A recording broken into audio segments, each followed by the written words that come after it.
الرحیم نحمدہ ونصلی علی رسولہ الکریم اما بعد۔ محترم حاضرین کرام، آپ کو یاد ہوگا کہ پچھلے ہفتے 2 دن حضرت عائشہ رضی اللہ عنہا کی بیان کردہ ایک حدیث کے 2 ٹکڑوں پر مختصر سی روشنی ڈالی گئی تھی۔ اس حدیث کے آخری حصے پر انشاءاللہ کچھ باتیں آپ کے سامنے عرض کی جائیں گی۔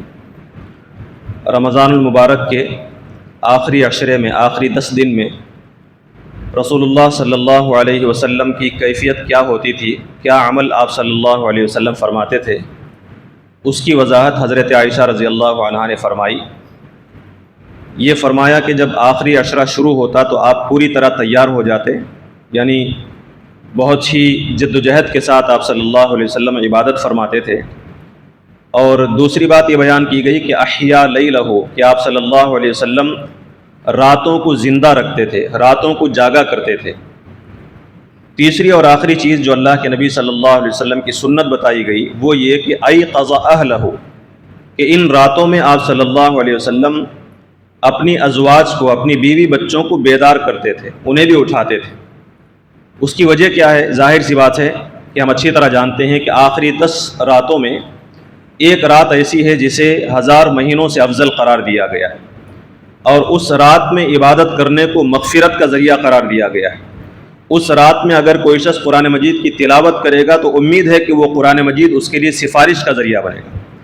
تو جس رات کے نتیجے میں آدمی کی مغفرت ہو سکتی ہے، جس رات کے ذریعے سے قرآن مجید ہمارے لیے سفارشی بن سکتا ہے، اس رات سے ایک سچا مومن اپنے بیوی بچوں کو کیوں محروم رکھ سکتا ہے؟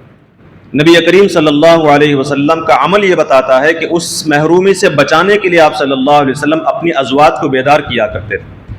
ہمیں اپنی بیویوں سے محبت ہے، اپنی اولاد سے محبت ہے۔ دنیا کی کوئی بھی اچھی چیز ہم دیکھتے ہیں تو ہم چاہتے ہیں کہ ہمارے بیوی بچے بھی اس سے فائدہ اٹھائیں۔ کسی اچھے مقام پر ہم تفریح کرنے کے لیے جاتے ہیں، چاہتے ہیں کہ ہمارے بیوی بچے بھی ہمارے ساتھ رہیں۔ کوئی اچھی چیز ہمیں حاصل ہوئی تو ہم اپنی بیوی بچوں میں شیئر کرنا چاہتے ہیں۔ تو جن راتوں میں عبادت کر کے ہم خود کو جنت کا مستحق بنا سکتے ہوں، جن راتوں کے ذریعے سے ہماری مغفرت ہو سکتی ہو، جن راتوں میں عبادت اور قرآن کی تلاوت کے نتیجے میں قرآن کی سفارش ہو سکتی ہو، تو ایک سچا مومن اپنے بیوی بچوں کو اس مغفرت سے محروم رکھ سکتا ہے؟ ہرگز محروم نہیں رکھ سکتا۔ اسی لیے نبی کریم صلی اللہ علیہ وسلم کی سنت بتاتی ہے کہ امتیوں کو بھی اپنے بیوی بچوں کو اس رات میں بیدار کرنے کی کوشش کرنی چاہیے، تاکہ جس طرح ہماری مغفرت ہو، ہماری بیویوں کی بھی مغفرت ہو۔ جس طرح ہم جنت میں داخل ہوں، ہمارے ساتھ ہمارے ازواج بھی جنت میں داخل ہوں۔ جس طرح ہم چاہتے ہیں کہ ہم جہنم سے بچیں، ہم اپنی بیوی بچوں کو بھی جہنم سے بچانے کی کوشش کریں۔ نبی کریم صلی اللہ علیہ وسلم نے ایک اور موقع پر فرمایا تھا کہ اللہ تبارک و تعالی رحم فرمائے اس شخص پر جو رات میں اٹھتا ہے اور عبادت کرتا ہے اور اپنی بیوی کو بیدار کرتا ہے۔ اس کی بیوی اگر نہیں اٹھتی تو پانی کے چھینٹے اس کے چہرے پر مارتا ہے اور اسے بیدار کرتا ہے۔ اس شخص پر اللہ تعالی رحم فرمائے۔ اور اسی طرح اس عورت کے بارے میں نبی کریم صلی اللہ علیہ وسلم نے فرمایا کہ اس عورت پر اللہ تعالیٰ رحم فرمائے جو رات میں اٹھتی ہے اور عبادت کرتی ہے اور اپنے شوہر کو بیدار کرتی ہے۔ اگر وہ بیدار نہیں ہوتا تو اس کے چہرے پر پانی کے چھینٹے مارتی ہے۔ ایسے شخص پر، ایسے شوہر اور بیوی پر اللہ تبارک و تعالیٰ کی رحمت کی دعائیں اللہ کے نبی صلی اللہ علیہ وسلم نے کی۔ تو کیا ہم اس رحمت کے مستحق نہیں بنیں گے؟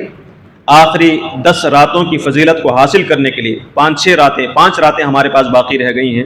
ان راتوں میں ہم کوشش کریں، محنت کریں، خود بھی جنت کے مستحق بننے کی کوشش کریں، اور مغفرت کا حصہ ہم اپنے ازواج کو بھی دلانے کی کوشش کریں۔ اللہ تعالیٰ سے دعا ہے کہ اللہ تبارک و تعالیٰ ہمیں سمجھنے اور اس پر عمل کرنے کی توفیق نصیب فرمائے۔